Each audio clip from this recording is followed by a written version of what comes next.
O nosso devocional de hoje está em Êxodo capítulo 4. Que a graça do Senhor Jesus esteja sobre a sua vida nesse dia e que esta palavra seja um manancial de bênção para a sua vida. Aqui nós vemos um momento singular na vida de Moisés, quando Deus lhe comissiona, lhe dá a direção, lhe diz o que fazer, lhe mostra o que fazer. E aqui nós vemos a falha humana, a parte humana na chamada de Deus, que muitas vezes é a dúvida e a falta de fé.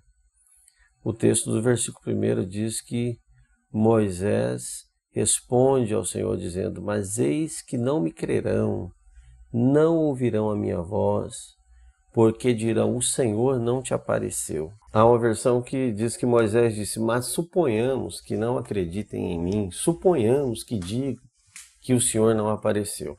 E aí nós vemos o Senhor Deus lhe dando segurança, lhe dando poder, lhe dando autoridade para realizar milagres, que é o que Deus faz conosco quando Ele nos dá uma obra a realizar.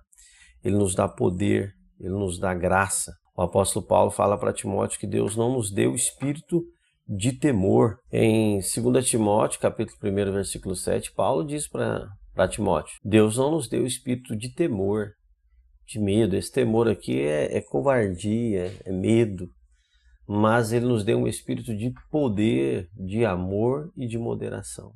Então, quando Deus nos comissiona, Ele nos dá o seu espírito, e o seu espírito é um espírito de poder, de amor e de moderação. Mas Moisés aqui estava com medo, Moisés aqui não queria ir. Aí é quando o Senhor pergunta para ele: o que tem na sua mão?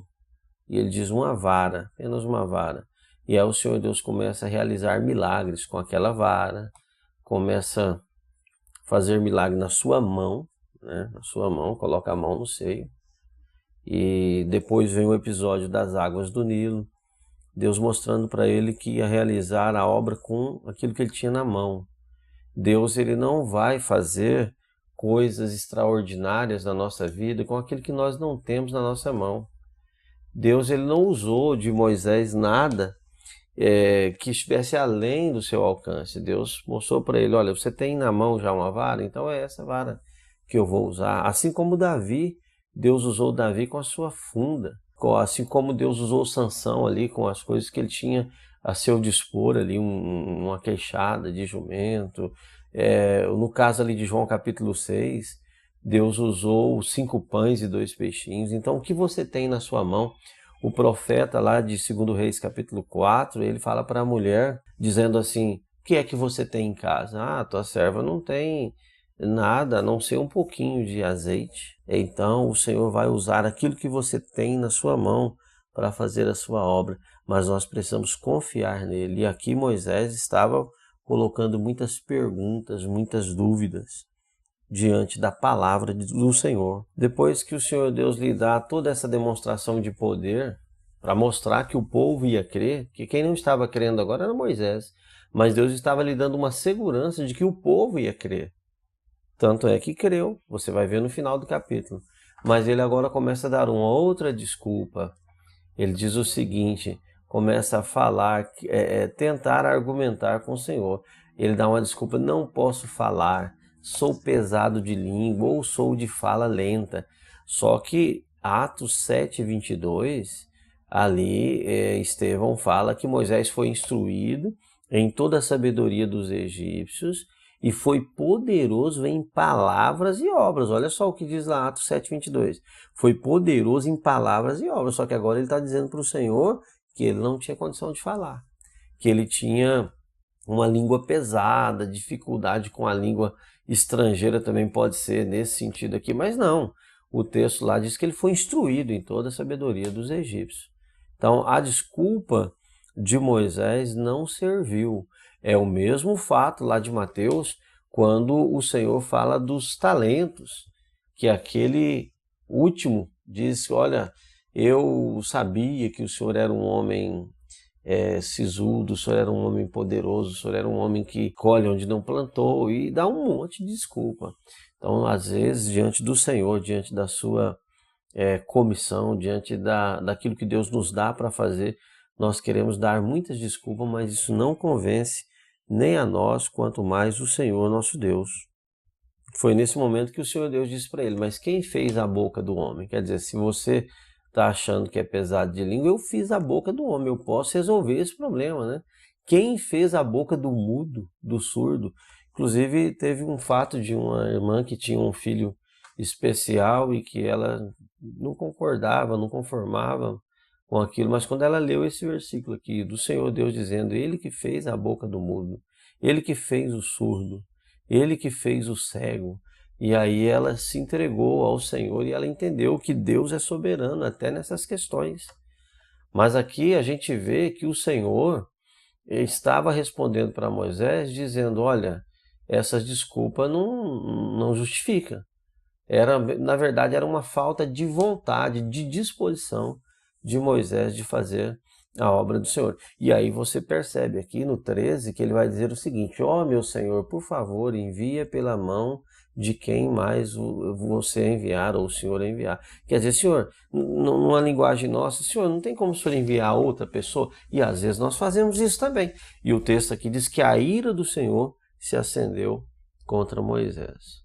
A ira do Senhor se acendeu contra Moisés. Irmãos, que a ira do Senhor não venha se acender contra nós, porque se Ele achou graça em nós, ou se Ele teve a bondade, a misericórdia de nos escolher, de estender a sua mão para nós, de nos dar algo a fazer, que nós possamos confiar que Ele vai prover todas as coisas, como Ele já tinha falado com Moisés, que ia prover. No capítulo anterior nós falamos, ele falou até sobre questões financeiras que Ele ia prover para o povo. Mas aqui Moisés conseguiu irritar o Senhor. A Bíblia diz que o Senhor é tardio em irar, mas ele conseguiu fazer isso aqui. E aí na ira do Senhor ele faz o quê? Lhe dá Arão. Na ira do Senhor ele deu Arão. E olha só que Arão causou às vezes muitos problemas para Moisés futuramente. Mas foi na ira do Senhor que ele lhe deu Arão. Tem um outro fato na Bíblia que você conhece, que o Senhor diz que na ira dele, ele vai falar isso na sua palavra, que na ira dele ele deu um rei para o povo de Israel. Na ira dele ele deu um rei para o povo de Israel. Está lá no profeta Oséias capítulo 13, versículo 12, me parece, versículo 11. Na ira do Senhor ele deu um rei e na sua indignação ele tirou. Então, irmãos, vejam só. Arão foi dado para Moisés no momento da ira que o Senhor Deus se irou com Moisés. Então, que nós possamos ter sensibilidade e obediência para já ir direto fazer aquilo que Deus nos mandou, não ficar esperando e ao ponto de o Senhor se acender a ira contra nós. Por fim, Moisés aceita a missão e aí o Senhor Deus começa a falar e dar detalhes para ele do que aconteceria lá.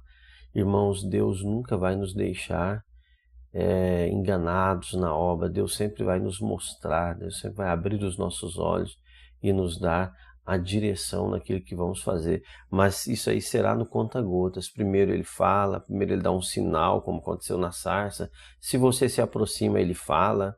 Se você aceita e ele te dá uma direção, ele te capacita, como deu ali a Moisés, poder para realizar milagres, e depois ele começa a te falar como será lá, porque ele enfrentaria dificuldade, Faraó ia se opor, mas ele disse: eu serei contigo, eu tirarei o meu povo de lá. Assim é na obra de Deus.